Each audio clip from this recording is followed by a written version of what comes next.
Just prior to commencing work on Scanner Sombre, I had experienced an intensely busy and emotionally brutal couple of years, in which I had lost to terminal illness all three of my cats, my dog, and then finally my father too. During this period, I had designed sounds and composed music for several games, most notably RimWorld, made by Lugen, and Introversion's BAFTA award-winning Prison Architect.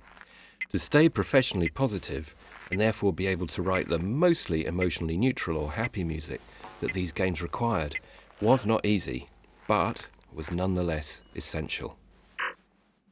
On many such occasions, alone in my studio, I could feel the proverbial thumbs of my own truth pressing remorselessly ever harder into the eyeballs of my soul. It's true. That's what it felt like. Because you're feeling pretty bad, okay?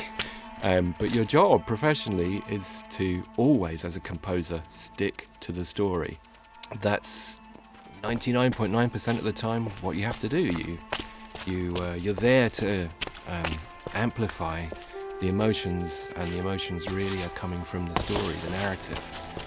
And if those emotions happen to be along the lines of, well, the player's building something here, and they're probably feeling quite happy or positive or motivated, well, that in a way is the story, isn't it? If you start making music that's very dark and depressing, then it's not going to work, and you're not doing your job properly. So, for me as a professional, it's absolutely of paramount importance that you don't let what is wanting to seep through the pores of your soul interfere with the music that you're writing. So it's almost like you need to be two separate people. And when life is hard, when things are going bad, well, then the amount of effort, or perhaps as a neuroscientist or psychologist might call it, the amount of cognitive load you need to apply in your mind is greater. It was one of those years where you started to think, well, what else can happen? Perhaps an asteroid's going to hit the house next or something. As it turned out, we'd just finished Prison Architect when my father passed away. What should have been a time for joy, jubilation, and a sense of pride and victory was instead usurped by feelings of nausea, anger, and devastating loss. And again, that's true. I mean, it sounds like a very sad story. Sounds like I'm almost looking for sympathy or something. I'm not, but yeah, I've been working on these games for quite a long time, some of them for years. And releasing a game or finishing it, it's a great occasion. It really is. You put your heart and soul into these things, and it's a great team effort as well. And there's that feeling of we've all been in this together, and here we are. We've done it. We've made it, and actually, it's pretty good what we've done. I had this massive conflict, this big dichotomy, kind of like something that should be a massive event. Almost felt like it was being taken from you. In all truth, henceforth, what I desperately needed most of all was to be authentic. I needed a new project to write for that could offer me a legitimate vessel into which I might pour all of that dark, rancid despair and negative energy that I had bottled up inside for so long. Well, this is true. If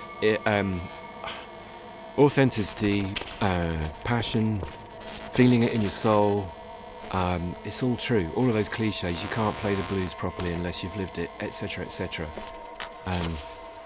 That really is true. Sure, you can fake things, but I do believe that lots of art forms. Music, definitely. It's a bit like magnetic tape, the recording medium of magnetic tape. It can almost like it can store your vibes. Not literally. I'm not being literal there, like some kind of esoteric, magical thinking. I'm just being metaphorical. But you listen to certain pieces of music, and it really moves you. And then sometimes when you find out something about the composer's life or what they were going through, it kind of makes sense, and What I really, really needed was something like that to work on. What I needed was a bottomless pit of never-ending doom, where all hope must be abandoned, where only pain and grief can thrive. Somewhere that would need the kind of music I had wanted to give birth to for an entire year, and that was Scanner Sombre.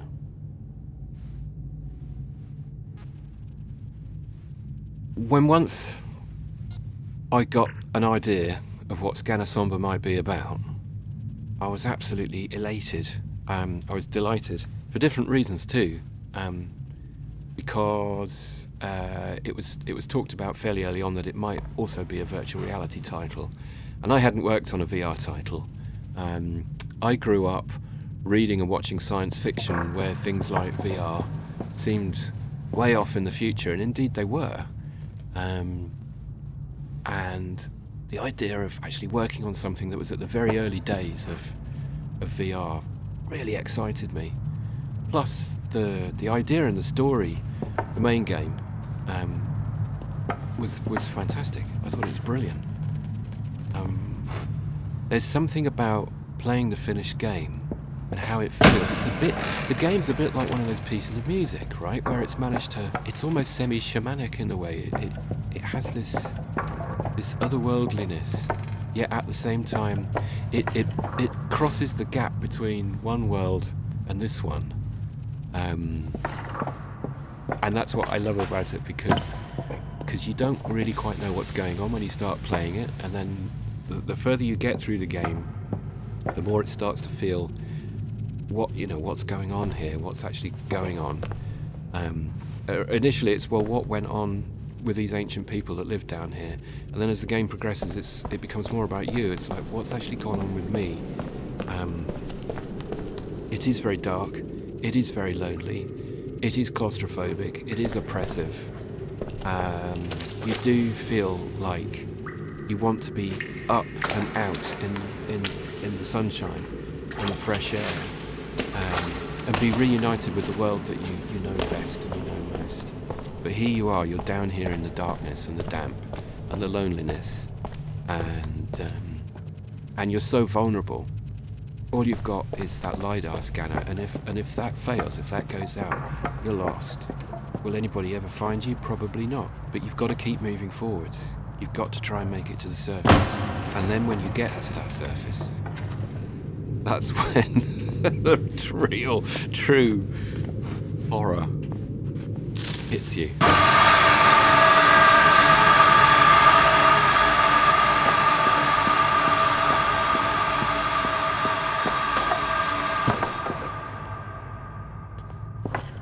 But yeah, it was absolutely perfect for me to work on at that time.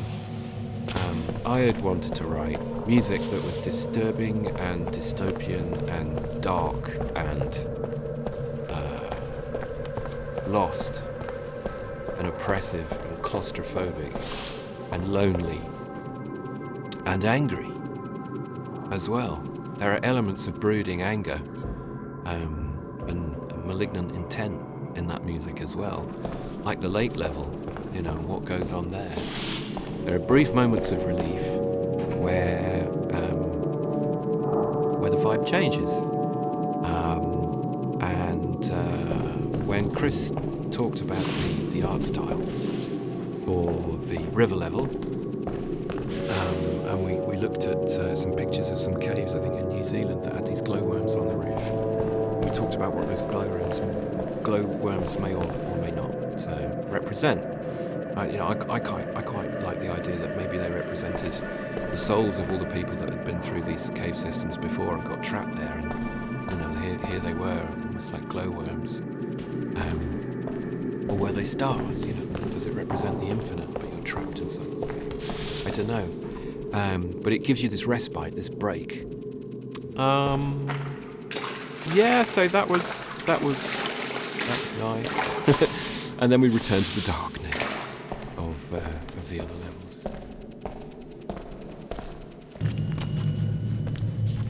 Being able to pour all of that stuff I was feeling inside into Scanner Sombre was just perfect synchronicity. I think if I'd had to work on another happy or neutral or kind of instructing type game soundtrack, I may have gone mad. So in many ways, I want to say a big thank you to all the guys at Introversion, because being part of the team that made Scanner Sombre pretty much saved my sanity. I'd like to say enjoy the music and enjoy the soundtrack, but how can you enjoy this? How can you enjoy something so depressing? I hope the experience